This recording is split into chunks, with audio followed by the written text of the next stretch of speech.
What if a country the size of a city decided to rewrite the rules of what a nation could actually be? That question is not hypothetical. That is Singapore in the year 2024 and beyond. This tiny island sits at the bottom of the Malaysian peninsula, covering just 733 square kilometers. You could drive across it in about 45 minutes. It has no rivers worth speaking of, no oil, no farmland, and almost no natural resources at all. It should not be one of the wealthiest and most admired places on the planet. And yet, here we are. What Singapore has been doing lately is not just impressive, it is genuinely jaw-dropping. Across the fields of technology, urban planning, water science, education, finance, healthcare, and green energy, this little red dot on the map has been making moves so bold and so smart that governments across Asia and around the world are sitting up and asking the same question. How are they doing this? Today, we are going to break it all down. 10 reasons why Singapore just left all of Asia speechless. Get comfortable. This is going to blow your mind.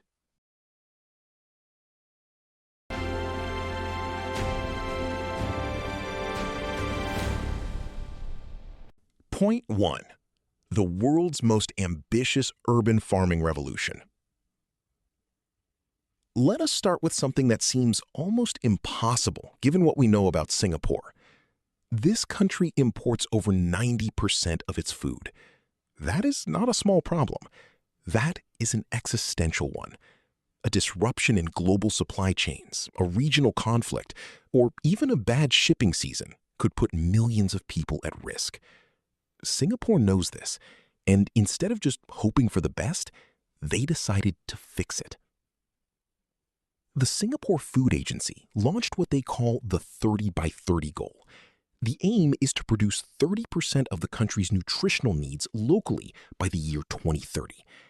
Now, to do that on an island with almost no farmland left sounds like a fantasy. But Singapore turned to the sky. High-rise farms, rooftop gardens, vertical growing towers stacked inside old warehouses, and high-tech indoor farms lit by smart LED systems that mimic perfect sunlight are all now part of everyday life in Singapore. Companies like Skygreens are growing vegetables in towering rotating frames that use the weight of water itself to turn the plants, using almost no electricity in the process. Fish farms are being built on the water itself, just offshore. Urban chicken farms are operating inside industrial buildings, and the government is subsidizing all of it aggressively. The rest of Asia watched this unfold and realized something uncomfortable. If Singapore can grow food in skyscrapers, the old excuse that there is no space or no way to do it no longer holds up. Point 2. New water and the science of drinking yesterday's waste. Now, if the farming story made your eyebrows rise, this next one might make your jaw drop even further. Singapore does not have enough fresh water. That is simply the geographic reality. For decades, it relied on water imports from Malaysia, which always made policymakers nervous. What happens if that relationship sours? What happens during a drought? The answer Singapore built is called new water. And the concept, when you first hear it, sounds strange. They take wastewater, meaning used water, and they clean it so thoroughly, so completely, that it meets drinking water standards higher than most tap water anywhere in the world. The process involves 3 stages. First, the water is filtered to remove large particles. Then it passes through ultrafiltration membranes so fine they remove bacteria and tiny viruses. Finally, it goes through reverse osmosis and ultraviolet light treatment. The result is water so pure it is actually used in semiconductor manufacturing, which is one of the most demanding uses of clean water on Earth. Today, new water makes up around 40% of Singapore's total water supply, and by 2030, they plan to push that to 55%. Countries across Asia facing severe water shortages, places like India, parts of China, and much of Southeast Asia, looked at what Singapore built and felt a mix of awe and humility. The technology exists. The will to use it is the missing ingredient almost everywhere else.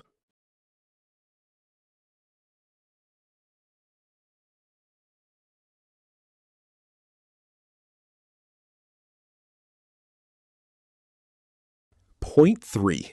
The digital government that actually works. Here is something most people do not talk about enough. Government services in most countries are a nightmare.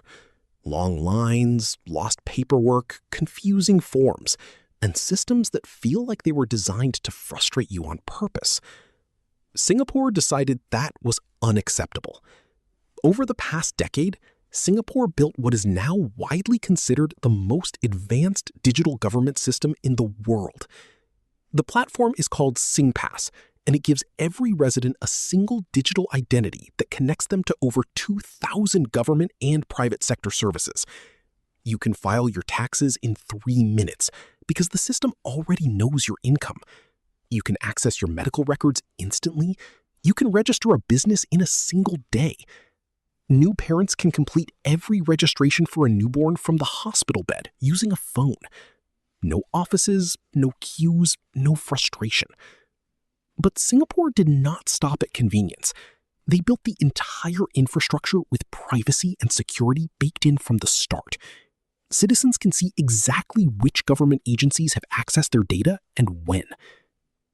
The World Bank consistently ranks Singapore among the very top countries for ease of doing business, and SingPass is a big reason why. When countries in Asia tried to build similar systems and discovered how complex it truly is, the respect for what Singapore pulled off only grew. It is not just a product, it is a completely different philosophy about what government owes its citizens. Point 4. Changi Airport and the terminal that defies imagination. If you have ever traveled through Changi Airport in Singapore, you already know it feels like stepping into the future. But in 2019, Singapore opened something inside Changi that changed the conversation entirely. They opened Jewel Changi. And Jewel is not just an airport terminal. It is a vertical forest, a shopping destination, a hotel, a theme park, and a natural wonder all contained under one glittering dome of steel and glass. At its center is the rain vortex. It is the tallest indoor waterfall on the planet, falling 7 stories from the roof, with real water misting down through an actual forest of living trees. 40,000 plants, over 2,000 species of trees, shrubs, and flowers grow inside this building. There are canopy bridges, hedge mazes, mirror mazes, and gardens that stretch across multiple floors. Passengers connecting through Singapore no longer just tolerate layovers, they plan for them. Changi has been voted the world's best airport so many times in a row, it almost feels like the competition is for second place. But what Singapore understood and built into Jewel is something deeper. The airport is a brand. It is the first and last impression a visitor gets of your country. And Singapore made theirs absolutely unforgettable. Airports across Asia immediately began asking how to compete. The honest answer from architects and designers was that competing with Jewel requires not just money, but an entirely different level of ambition. Point 5. The healthcare system that leaves everyone else ashamed. Healthcare is a crisis in most countries. Costs are exploding, waiting times grow longer every year. People fall through the cracks, and governments keep debating solutions without finding them. Singapore solved this differently. The Singapore healthcare model combines personal responsibility, strong government subsidies, and fierce market competition in a way no other country has quite managed. Citizens save a portion of their income into what is called a MediSave account. That money is theirs, but it can only be used for healthcare. The government then subsidizes hospital costs heavily based on income, meaning poorer patients pay very little. The result is a system where Singapore spends significantly less of its national income on healthcare than countries like the United States, and yet achieves better outcomes. Life expectancy in Singapore is among the highest on Earth. Infant mortality is one of the lowest, and wait times, while not perfect, are manageable in a way that patients in countries like Canada or the United Kingdom can only dream of. In 2024, Singapore launched new initiatives around preventive care, using national health data to identify residents at risk of chronic illness before symptoms appear, and reaching out proactively with lifestyle programs and early screening.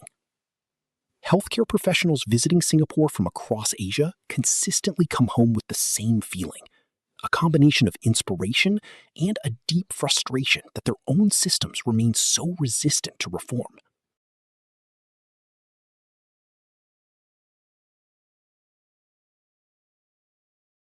Point 6. The Green City Master Plan that is rewriting urban design. Now, let us talk about something visual, something you can feel just by walking through the streets. Singapore is one of the most densely packed urban environments on the planet. Millions of people in a tiny space. Concrete, buildings, roads, and more buildings. In most cities, that density translates to heat, pollution, noise, and a kind of soul-crushing grayness. Singapore looked at that problem and decided their city would be a garden instead. The vision is called the City in a Garden, and it is not a slogan. It is a master plan that has been executed over decades with extraordinary discipline. Trees line every major road. Green corridors connect parks across the entire island. Buildings are required to replace any green space they build on top of by adding rooftop gardens or green walls. The iconic Gardens by the Bay features super trees, structures that are between 25 and 50 meters tall, covered in living plants and designed to harvest solar energy and recycle rainwater. In 2024, Singapore announced the next phase, cooling corridors, which are planned networks of shade, green cover, and water features designed to reduce urban heat by several degrees across entire neighborhoods. Climate scientists called the ambition remarkable. Cities across Asia, choked in smog and heat, looked at Singapore and asked a simple question. If you can do this here, what is stopping us? The answer, as always, is not money. It is vision and the willingness to follow through. Point 7. The education system built for the future. You cannot build a world-class country without world-class people. Singapore has always known this.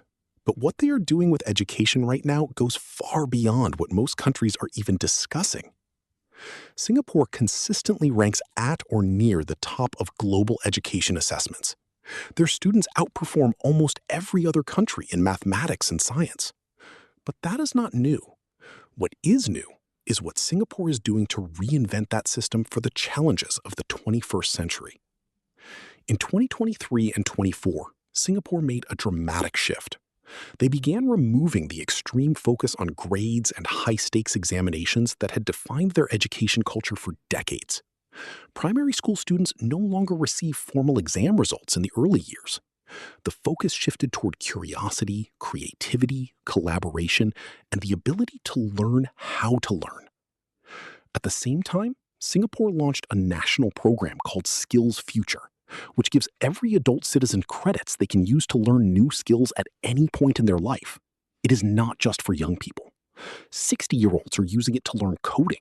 40-year-olds are using it to retrain for entirely new careers. The message Singapore is sending is this: education does not end when school ends. A country that keeps learning keeps growing. That idea is so simple and so powerful that education ministers from Japan to Indonesia flew to Singapore to study it firsthand.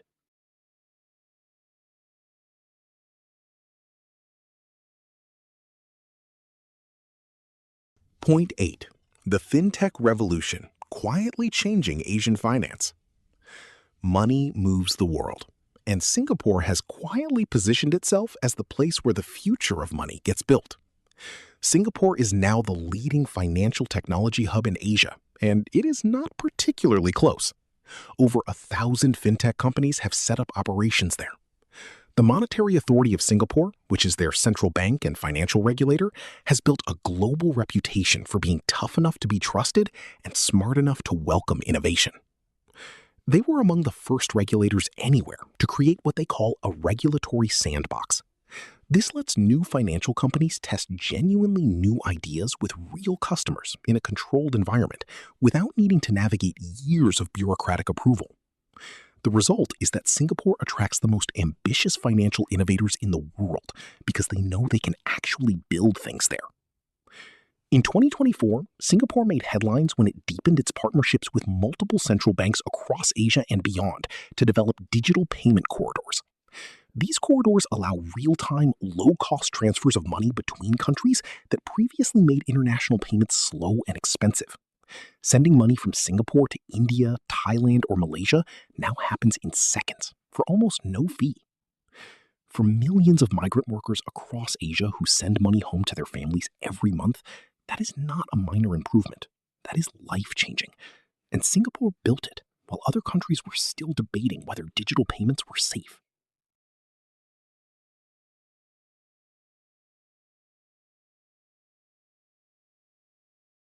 Point 9. The housing model that almost eliminated homelessness. Here is a statistic that stops people cold. About 80% of Singapore's citizens live in government-built housing. Before you picture rundown council blocks or crumbling public estates, stop. Because Singapore's public housing, built and managed by the Housing and Development Board, is nothing like that image. These are well-designed, well-maintained, well-connected communities. The apartments are genuinely desirable. They have good schools, parks, shops, and transport links built in from the start. The Housing Development Board was created in the 1960s, when Singapore was still poor and most of its population lived in overcrowded slums. Within a single generation, the country housed virtually its entire population in decent, affordable homes. It is considered one of the great social policy achievements of the 20th century. But what Singapore has been doing recently is the next chapter. They are rebuilding and upgrading older estates with fresh designs, better facilities, and smarter infrastructure, while keeping them affordable through a system of grants and income-based pricing. Young couples can buy a first home with government support at prices that are genuinely within reach. In a world where housing affordability has become a crisis, from Sydney to London to Toronto, Singapore's model has become required reading for urban planners everywhere. It does not solve every problem, but it proves that a government that makes housing a priority can make it actually affordable. That is a revolutionary idea in many parts of the world right now.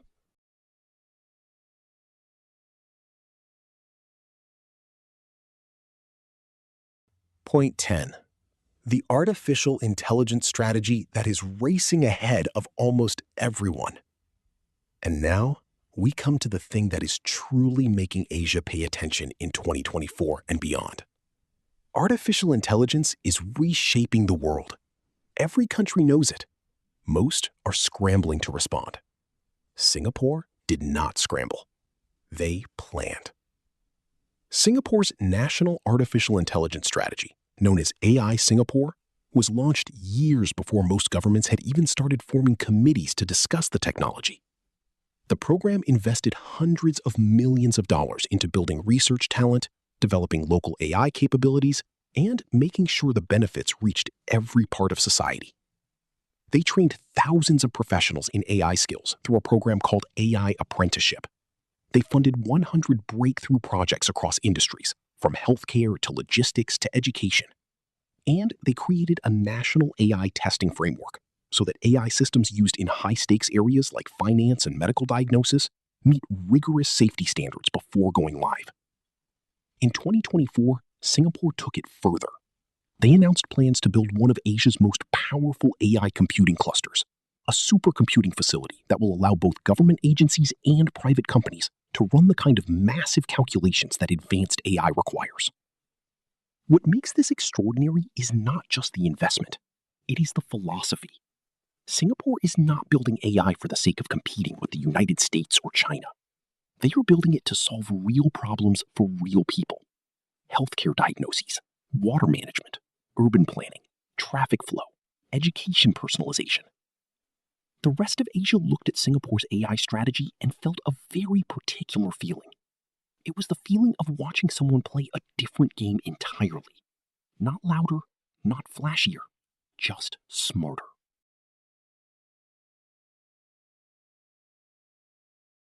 So here we are. We have traveled through farming towers that reach for the sky, water that was waste yesterday and is drinking water today, airports that feel like dreams, housing that actually works, and an artificial intelligence strategy built not for headlines, but for results. What is the common thread running through all of it? It is the refusal to accept limitations as permanent. Singapore is a tiny country with no resources, no land, and no room for error. And instead of those facts becoming excuses, they became fuel. Every constraint became an invitation to think harder. Every problem became a design challenge. The rest of Asia is speechless not because Singapore got lucky. They are speechless because Singapore got serious about planning, about execution, about believing that a small place can do enormous things if it commits fully and follows through completely. That is a lesson that belongs to every country, every city, every person watching right now.